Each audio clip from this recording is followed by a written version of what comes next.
Ladies and gentlemen, we are delighted to present Dr. Jerry Evans, a distinguished professor at the TLIM program, College of Technology, University of Houston. Dr. Evans, welcome to the annual conference of TLIM. We have some questions for you about leadership, where you're an expert. Let us start with the first question. What are the attributes of a good and effective leader? I would say the attributes of a good and effective leader. Number one, honesty. They did a survey, the American Management Association, probably 6 or 8 years ago. I saw these results, and they surveyed about 200 to 300 CEOs and presidents of major corporations throughout the United States. And honesty was the number one characteristic they were looking for. Um, I don't know. It, getting into other things that you need to have to be an effective leader, I would say we could call those traits. Desire to lead. Do you think you have something? First of all, I think all leaders should be visionaries. They have something they want to accomplish, and I call it shared leadership. They don't do it by themselves. They get other people to help them. Um, Drive, yeah. If you don't feel the spur to drive and to accomplish your vision and have those working with you to help you accomplish that vision, then you're short-sighted. Uh, Self-confidence, yeah. Better be pretty self-confident about what you're doing. Others will see that. If you do not have confidence to take them to complete that task or reach those goals. Intelligence, yeah. People will not follow someone unless they think that individual has reasonable intelligence and will not mislead them. Uh, the relevant knowledge about where you're going with this new idea, this vision. All of these things are very necessary to be a good, effective leader. Probably we'll touch on it on another question in a little while, but effective leaders can be good or bad. So we'll touch on that later. Hope that answered your Thank question you, for me. sir. Absolutely. The second question is whether effective leaders are born or made.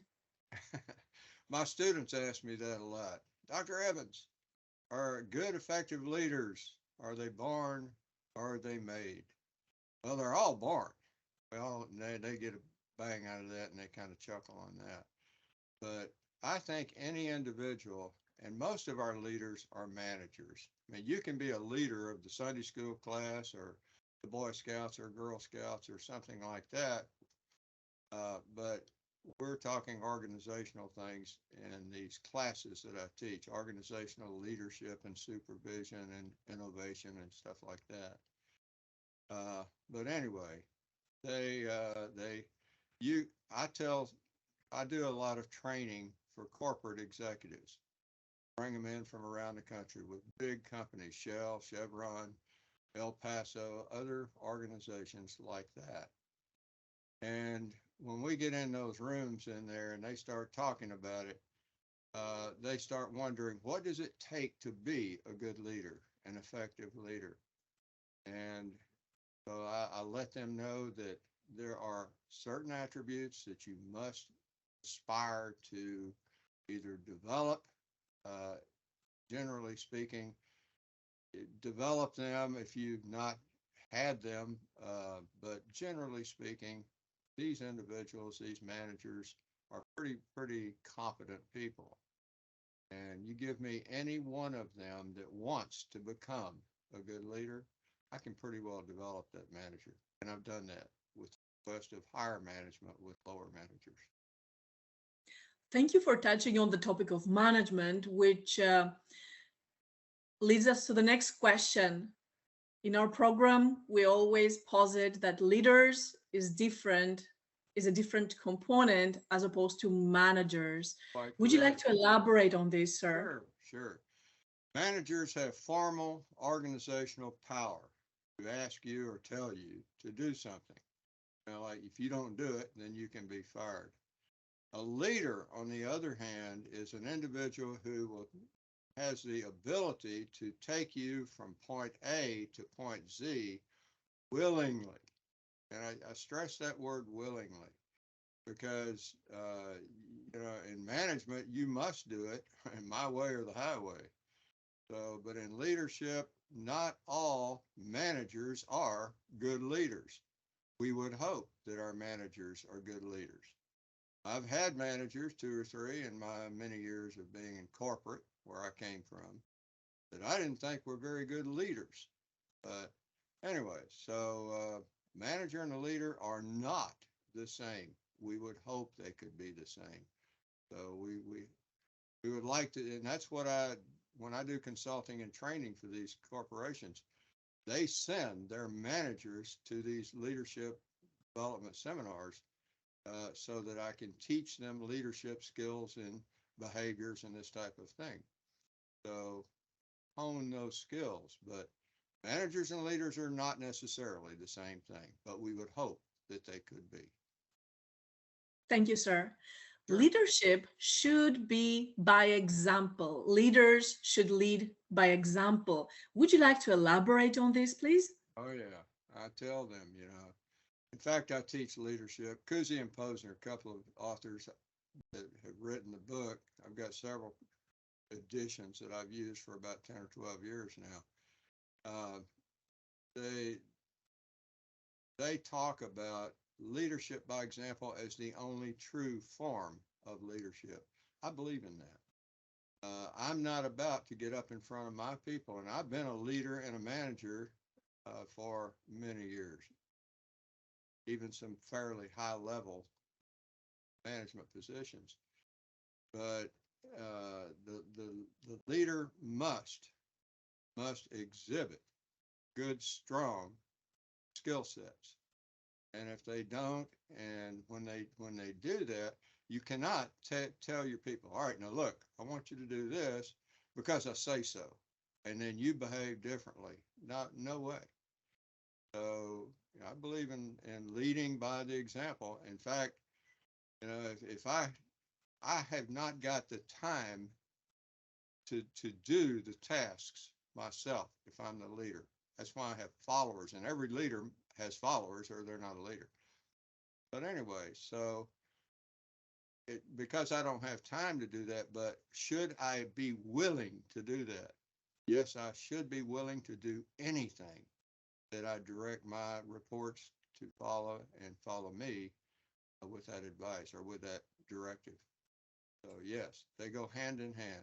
Leadership by example is a must in my book. Thank you, sir. So now, how important is it for an effective leader to have a compelling vision? Very often we say leaders should also be visionaries. What do you think of that? Compelling vision is highly important, and they should be visionaries. Show me a person that says they're a leader and they don't have a vision and they're not a visionary. I will show you a person that's not much of a leader. But a compelling vision, the word compelling, is it strong? Is it urgent? Is it demanding? Is it something that's you must do? Yes. If it's not, why are you trying to enlist the support and the followership of a bunch of people if it's not something that is highly important, something that is worth doing? Yeah. So, I cannot imagine myself ever having asked my direct reports or tell them, look, I want to do this, but it's not that important that we accomplish it or something like that. No way. If I'm going to lead people in trying to accomplish certain objectives and reach certain goals, that is a highly compelling vision. Okay, it's urgent even that we accomplish it and do it in a very, very upstanding and proper way. Excellent. Thank you, sir. Now let's go to the next question about complexity in business and the role of leadership. So we live in a day and age where modern business becomes more complex. We have new technologies, new regulations, and our day-to-day operations become more intricate. Therefore, leaders should be able to understand some of these different complexities. The question is, do you think that leaders need to be technically competent or familiar with all those different types of regulations, technologies, or is it good enough to work with people? I think leaders, they're like four skill sets that I think leaders and our managers, you're going to direct people. First of all, you must have a working knowledge of the technical skills needed to accomplish any type of a task. You don't have to, be let me just say this. I was major market sales rep for the AV Dick company when before Xerox we were. We controlled the market. I had the west side of downtown Houston. So I had some pretty high level clients. Um, I would go in there with my tech reps when we had problems with these big 369 automated systems for high speed copying with all the big law firms and banks and everything. And I didn't know how those machines run every bit, but I had a pretty good idea how they run because I sold the machines, right? But as far as the technical aspects of those units, I had a good idea, and it was highly necessary because sometimes I would question a tech rep about, did you check this? Did you check that? But leaving that specific fix up to that tech rep. So technical skills, working knowledge, yeah, I think that's necessary. Conceptual skills, yeah, I better have some broad understanding conceptually of what we're trying to do if I'm going to lead people in accomplishing certain goals. All right. Uh, I don't know. Networking skills would be another. Uh, do I have the skill sets as a leader to network with other individuals, other leaders, other people that would be followers, or am I operating by myself, which would be very dangerous and get in a lot of trouble that way, I would think. But I have a pretty good understanding of what I need to do to get information about systems and people and everything in that level. Uh, in terms of networking with them, you cannot operate in a vacuum by yourself. By the way, let's talk about that just real quickly. There are only three levels of management.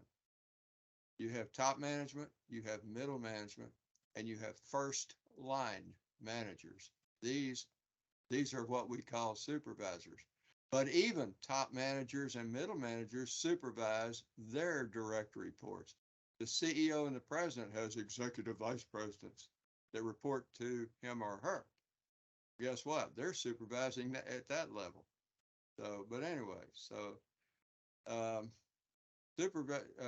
management needs leadership.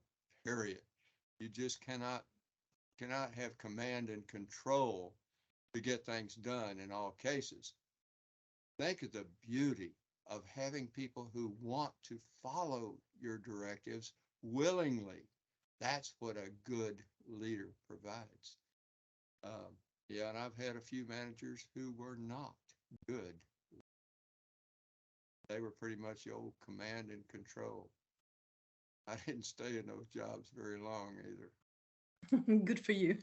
Yeah. Dr. Evans, thank you so much for the wealth of knowledge. We sincerely appreciate your contribution to the TLIM program. You see that our banner is all about leadership, innovation, technology, and all of these components. Thank you very much for this amazing interview. And we look forward to having you in the forthcoming event.